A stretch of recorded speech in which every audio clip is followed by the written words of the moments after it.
A wild police pursuit across the city. We're very fortunate with how this incident ended. From the dramatic takedown to an abduction at gunpoint, we'll break down the chase and explain why police think the suspect is linked to a recent stabbing. Where are you going to find the room? Plus, protecting the vulnerable this winter, what new plans the city has in store to get people off the streets and out of the cold. When you eat, you shouldn't see some garbage. We pay enough taxes, to say the least. This should not be a problem. And dine and trash. The small businesses trying to make a big stink about illegal dumping. Good evening, I'm Chris Glover. Starting tonight with that stunning police pursuit, the 2-hour ordeal involved a stolen U-Haul truck, an abduction of a citizen at gunpoint, and multiple crashes through several neighborhoods, all with a police chopper tracking overhead. Let's get straight to it with Patrick Swadden, live where the pursuit ended. And Patrick, the takedown happening in the heart of the city at Church and Carleton, but many people were affected by this one through the afternoon. Walk us through the chase. Well, Chris, as dramatic as all those events were, the scene behind me ended really just only a few hours ago. And now if you look behind me, you can see that just in the last few hours, it's been cleaned up substantially, almost entirely here. Now, police say that this whole pursuit started in Scarborough and involved a stunning series of events, ending right here with that takedown. Chris, all caught on camera. Footage taken from bystanders shows the dramatic midday arrest of a suspect on a busy downtown Toronto street as police took a 47-year-old man into custody after a wild 2-hour pursuit across the city. That chase involving multiple collisions, injuries, and ultimately a takedown by Toronto Police's emergency task force. But that's not where the spectacle began. Earlier today, investigators from 43 Division Major Crime in plainclothes were following up on an investigation that happened on December 6th at Best Buy at the Scarborough Town Centre. That investigation related to the alleged stabbing of an off-duty officer who police say intervened as 4 suspects robbed a Best Buy 2 weeks ago. Police say the officer was stabbed in the wrist and suffered serious injuries. The investigation taking them to Danforth and Warden around 11:30 this morning, where they found one of those 4 suspects in a stolen U-Haul. Police saying he wasn't alone. And at that time, we also learned that the individual, the suspect, had in fact abducted a citizen at gunpoint. Police couldn't say when that person was kidnapped, but do say the individual was brought to safety following an interaction between police and the suspect before he fled the scene in the U-Haul. Abdel Malik says police opting to follow at a safe distance while a York Regional Police helicopter tracked the U-Haul from above. We were continuously reassessing the public safety issues that might arise, and what you see or what you saw here was the best opportunity for us to safely stop the vehicle. The chase ending after 2 hours in a collision on Carleton just west of Church. Police say there were multiple vehicles damaged along the way and minor injuries reported, but the suspect, whom a police source tells CBC News is 47-year-old Jim Kaluzowski, has been taken into custody. Now, Chris, we haven't learned what charges Kaluzowski faces as a result of today's events, but we do know that he was wanted on myriad charges relating to that December 6th stabbing, the stabbing involving that police officer out in Scarborough. And those charges that he was wanted on include robbery with a weapon and aggravated assault against a peace officer. Chris? Quite an intense story. All right, thank you for this. Patrick Swadden reporting live tonight. And developing news tonight, an off-duty police officer was injured after trying to apprehend suspects in an alleged smash and grab at the Scarborough Town Centre. Police say 2 suspects used hammers to bust through display cases and grab products from a jewelry store just after 7 tonight.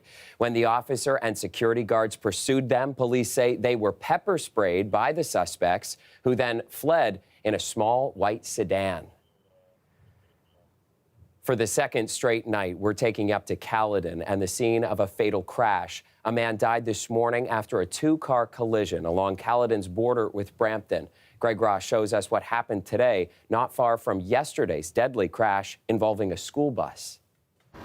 Broken glass, tires, and other car parts were spread across Mayfield Road this morning after a crash that left this Jeep flipped over on its roof. 2 vehicles were involved, 2 SUVs. One driver was pronounced deceased at the scene. The other driver was transported to hospital with minor injuries. Police say it was the driver of the Jeep that died. It happened at around 7:30 this morning. At this point, it's not clear what caused the collision or who is at fault. We are still asking for witnesses to come forward if anybody saw anything or have dashcam footage. Family members of the man who died in the crash were here today. They didn't want to talk to us on camera, but they told us he had just worked an overnight shift at his job, and they believe he was on his way home. Not far from this scene, 2 people were killed yesterday morning in Caledon when an SUV collided with a school bus. On Caledon OPP patrolled roads this year so far, we've had 15 fatal collisions, 19 dead. It's a message that we have for drivers: slow down, stay in control, pay attention, wear your seatbelt, and never drive impaired. I woke up and I saw there's a lot of cop cars here. This man lives just steps away from today's deadly crash. He says the streets in this area have become very dangerous. This is a 2-lane street, but I've seen people do crazy things on here, on the street, on Mayfield. People speeding. I've seen people here do 120 on a normal day. We have kids here, there's families living on the street, and we're kind of worried about our kids as well. Police haven't determined if speed was a factor in today's crash, but they say it's something they're investigating. Greg Ross, CBC News, Brampton. Back in Toronto, the city is opening a new respite center to help homeless people escape the cold. The new center at Exhibition Place opens tomorrow just as winter officially starts. But even with the new addition, Toronto officials say they are desperate for federal help this winter. Julia Nope has that story. A few years ago, David Kennedy owned his own home. The pandemic changed that. I went from a very well-paying job, then COVID, job was wiped out, and at my age, it's been horrible trying to get a new one. Kennedy has been staying at a respite center on Spadina, one of 2 running 24/7 throughout the winter. Today, the city announcing that it's adding a new location. Tomorrow, the Better Living Center at Exhibition Place will open as a 24-hour respite, eventually offering space for up to 240 additional people. Also, operating hours have been extended at 10 city-funded daytime drop-ins across the city. The city also operates 4 warming centers like the one here on Elizabeth Street. They only open their doors when temperatures reach -5 degrees or below, not factoring in wind chill. That criteria was changed from -15 degrees earlier this year, but some homeless advocates say it's still not good enough. We've seen flexibility in previous years where it was staff discretion as to whether or not a warming center would open, even if it wasn't meeting its temperature threshold. This year, we're seeing quite a strict, regimented way of opening them. City data shows Toronto's shelter system housed more than 9,000 people this past Sunday alone, up 44% from September of 2021. Of those, almost half are refugee claimants. To meet the surging demand, city officials are calling on the federal government to boost funding to the tune of $200 million a year for 3 years. Refugees are not the City of Toronto's jurisdiction, but the need is being attended to here with care. With the federal government missing in action, I think we're really recognizing the peril that people are in this winter. The federal government offered $5 million to help convert Better Living into a respite center. While governments point the finger at one another to address the funding shortfall, Kennedy remains focused on staying positive. The only way I can keep my sanity is to look at it as a journey. I went through certain stages, and the journey keeps on going. It just changed direction. Julia Nope, CBC News, Toronto. And looking live at the downtown tonight, it is 3 degrees with quite a bit of cloud cover out there. Let's turn to Nick Cernkovich for our first look at the forecast. Nick, what is the big weather headline today? Well, Chris, we're still talking about temperatures today as temps are still above seasonal. Now a little cooler, but nonetheless, we had 3 degrees through the afternoon. And mind you, the average for this time of year, about 0. There is a look at the average, or rather the daytime highs across southern Ontario. Oshawa actually checked in at 5 degrees. Now, a bit of cloud cover rolling in through the afternoon. This was expected here. We've got cloud cover continuing through tonight. Likely a cloudy start to the day. Then it begins to dissipate into the afternoon with a mix of sun and cloud, which is pretty much the story as we head toward the end of the week as well. In terms of the forecast for tonight, we've got temps down to -3. Tomorrow, high of 0 degrees with some cloud cover that's going to clear out. But temperatures get warmer as we head toward Christmas. We'll tell you what to expect in the next 5 days. That's coming up in just a bit. All right, sounds good. Thanks, Nick. Next, I want to get you up to speed on today's reaction to the federal government's commitment yesterday that all new sales would have to be electric for cars by 2035, even though Toronto is poised to surpass other North American cities by the end of the year with the most charging stations in city lots. Many in the industry remain concerned Toronto's charging infrastructure is still lagging behind where it needs to be. For that story, let's turn now to Michelle Chung. New gas-powered cars are driven past the electric vehicle network all the time. It focuses on renting and selling EVs. The president says Toronto and Ontario as a whole have some work to do before they can handle more electric cars on the road. So we need more charging, and we have a lot of vehicles. So we are behind compared to provinces like Quebec and BC that have been more supportive of EV infrastructure for several years. Right now, Toronto has about 1,600 publicly available charging stations. That includes malls and other locations. The city's ramping up its own stock as well. By the end of the year, we'll have over 400 charging stations in our Green P lots in the city of Toronto. And that's actually the largest network of chargers in North America. So we are moving in the right direction.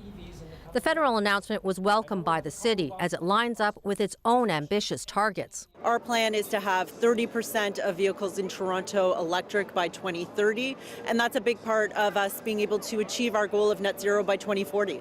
One of the ways Toronto hopes to get people into EVs is through education. It works with nonprofit Plug and Drive. CEO Cara Clareman touts Toronto's big plans, but says right now the infrastructure is average. Most drivers like to charge at home at night. In fact, about 80% of EV drivers charge at home at night. That's when it's cheapest, that's when it's most convenient. It's also when it's the lowest emitting. So it's best all around. And so that's very challenging if you live in a multi-unit residential building. Daryl Croft says private property owners and big condo developers need to put some skin in the game. The government has brought in programs to help, but they don't own the properties. The property owners have to get up and realize this is where their residents or their employees are going, and it's a chicken and egg. If we don't do the infrastructure, people can't move to electric, and we definitely have to move to electric. Croft says getting people to buy into the upfront costs of EVs is a challenge. The typical amount for installing a charging station ranges from $1,500 to $4,000. Michelle Chung, CBC News, Toronto. Turning next to an illegal dumping problem in a North York neighborhood. Residents and businesses say it's been a growing issue for years. And while the local councillor says he's handling it, some say not well enough. Olivia Bowden shares the trash talk from some neighbors. When you eat, you shouldn't see some garbage, you shouldn't see something dirty. Eunice Sintinkayao works at Mustafa Restaurant on Wilson near Dufferin. As he and other staff prep for the lunch crowd, they have more than baklava to think about. The pile of trash across the street is putting customers off their food. Because customers are complaining about it, so we have to turn down the curtains when they are sitting in this site. When I'm coming into the neighborhood, leaving the neighborhood, I see this all the time. Jeff Green lives in the neighborhood. He says illegal dumping has been a chronic issue at this particular spot at Wilson and Garrett. But this area has been a hot point for garbage for over 10 years. Green says he's emailed the city and various councillors dozens of times over the last decade, but that hasn't kept the area clean. He'd like to see the city find a permanent solution. We pay enough taxes, to say the least. This should not be a problem. And those new to the neighborhood aren't happy either. We are having this problem all the time. Oktay Selek is opening a Turkish cafe just meters away. He's cleaning and renovating the property so that it's perfect for customers. But the garbage is throwing a wrench in his plans. Our customer and everybody is not going to be happy when they see this messy and garbage is here. James Pasternak is the city councillor for the area. He says when someone complains about the dumping, he acts. If this has never been cleaned up, this garbage pile would be 100 yards high. But Green says he stopped contacting Pasternak and the city about it because he doesn't feel it's helping. This is not right. He would not like this in his area. The local business improvement area says Wilson Avenue in general has become a dumping ground, and that the problem lies with the 311 reporting system, which has grown more complicated. We'd probably like to see City Council maybe take action on making that process easier. Pasternak says people illegally dump in this area overnight. That's why it's hard for the city to catch them. As for this latest garbage pile, he says it'll be picked up in a few days. Olivia Bowden, CBC News, Toronto. Returning now with a story many pet owners know all too well. The demand for veterinary services is reaching a fever pitch that's so dramatic it's overwhelming the industry. Now the Ford government and animal welfare organizations are taking steps to deal with the problem. Talia Ricci takes a closer look. Pets are the priority at Juneau Vet Clinics. This one just opened in the Junction. But there's also another goal: help veterinary professionals fall in love with their jobs again. Burnout is a big one for, I think, a lot of the veterinary care teams. And I'd say not only veterinarians, but the support team that is supporting the veterinarians do their job as well. And it's a big problem in terms of work-life balance. That, on top of professionals retiring and the pet population growing, has resulted in an overwhelmed industry and frustrated pet owners. The clinic is using technology to help make things more efficient. We use TVs in the rooms to help show owners estimates of the potential plan that's going forward with their pet. In addition, we have our app, which provides 24/7 access to vet care. The Humane Society has launched a campaign called Toronto in Crisis to appeal for donations. Currently, it runs a number of programs to help pet owners in extreme need, and they've been expanding their services as the demand rises. We've been able to deliver around $1.2 million in below-market veterinary care to the community of Toronto, which is nearly double the same time period of what we had last year. It may not be all the bells and whistles of what you would get if you can afford and have a privilege to afford, but you make sure you get your essentials in and that your animals have those baseline protections. They can access spay and neuter. And then with some specific conditions, we're able to provide care and keep those pets and families together. The Ontario government says it's taking steps to increase access to veterinary care, which include programs that address the veterinary capacity shortage and attract new talent to veterinary medicine. The president of the Ontario Veterinary Medical Association says it's working to improve mental health access for staff. I think the problem will get better over time, but it's going to be a bit of a slow process. And in the meantime, he has this ask from pet owners. We're so used to being able to see all the patients who want to see us on the same day, and unfortunately, current circumstances aren't allowing that. So my big ask to the pet owners of Ontario would be to be kind and be patient. We're doing the best we can, and we do truly care for the well-being of your pets. Talia Ricci, CBC News, Toronto. Now to a couple initiatives in the city today, all about giving back. Starting in Etobicoke, a school hosted a donation drive for a local Indigenous women's shelter. Well, the key message that we try to deliver to them with our Assembly of Kindness and Caring is to look out for those in our community as citizens who are in need, and how we can support those in our immediate community, starting from our school. In addition to collecting donations of food and toys, students have also been learning about the communities that they're giving back to. Meanwhile, the Ontario Medical Association toured the Daily Bread Food Bank today. Food insecurity is a major determinant of health. If you're not able to get proper nutrition, you end up in the emergency department more often, more chronic illnesses like diabetes, high blood pressure, even obesity, which sounds a bit sort of counterintuitive, but poor nutrition is often calorie-rich but nutrition-poor. The organization representing doctors in the province donated $25,000 to our Sounds of the Season campaign in support of local food banks this holiday season. And we have time for a short break now, but we'll be right back.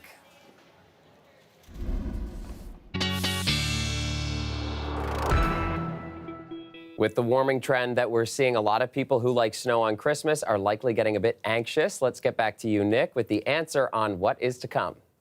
All right, Chris, looking ahead to the weekend here, everybody thinking, is it going to be a green Christmas? Often wondering that. And it turns out the answer is no, unfortunately, at least for the kids anyway. For those of us that like to take a walk outside, maybe it's a good thing. Here's a look at what you can expect. More to come in terms of the sunshine, or mix of sun and cloud. We've got mild temperatures in place as temps are at or above the seasonal mark. And yeah, it is looking like a very green Christmas. High pressure in place down to the south. This area of high pressure basically stretching across the region. We'll see a little bit of cloud cover here, as I mentioned, but for the most part, we're going to be looking at a mix of sun and cloud through tomorrow. By the afternoon, certainly more in the way of sunny conditions. Then cloud cover rolls in again for Friday, but a mix of sun and cloud in the forecast. What we're watching, though, is Friday night into Saturday as the warm air begins to push in. We've got some leading showers with this, so I think there is a good chance we'll see some showers, mostly Friday night into Saturday morning, but even Saturday, I think good chance we'll see at least a few isolated showers as temperatures warm. Winds out of the east today, they're going to pick up again tomorrow, up to about 20 kilometers per hour with easterly winds coming off of the water. That lasts into Friday. Overnight lows tonight, down to -3 degrees in the city of Toronto. A little cooler as you head towards southeastern Ontario, warmer to the southwest as temps stay above the 0 mark. Next 5 days, well, they look like this. 0 for tomorrow, and we've got temps to 1 degree on Friday. A few rain showers on Saturday, and this is with that warm air that's starting to push in. Sunday, 6, and Monday, which is Christmas Day, high of 7 degrees, and there is a potential that might actually be a little bit warmer than that. Chris. Well, a good day for an outdoor walk. All right. Thank you, Nick. Have a good night. And finally, tonight, we have some exciting news for soccer fans in Toronto. Lionel Messi is slated to play in 3 Canadian cities for the 2024 season, including right here at BMO Field. The soccer star will face Toronto FC on October 5th. In May, Messi is set to visit Montreal and Vancouver. Now, after winning the World Cup with Argentina last year, Messi joined the MLS and created a sensation in every city that he played. Watch for details about ticket sales in the coming days, and I bet the buying frenzy will wind up being a bit messy. And that's our show for you tonight. I'll see you back here tomorrow night at 11. Have a great night.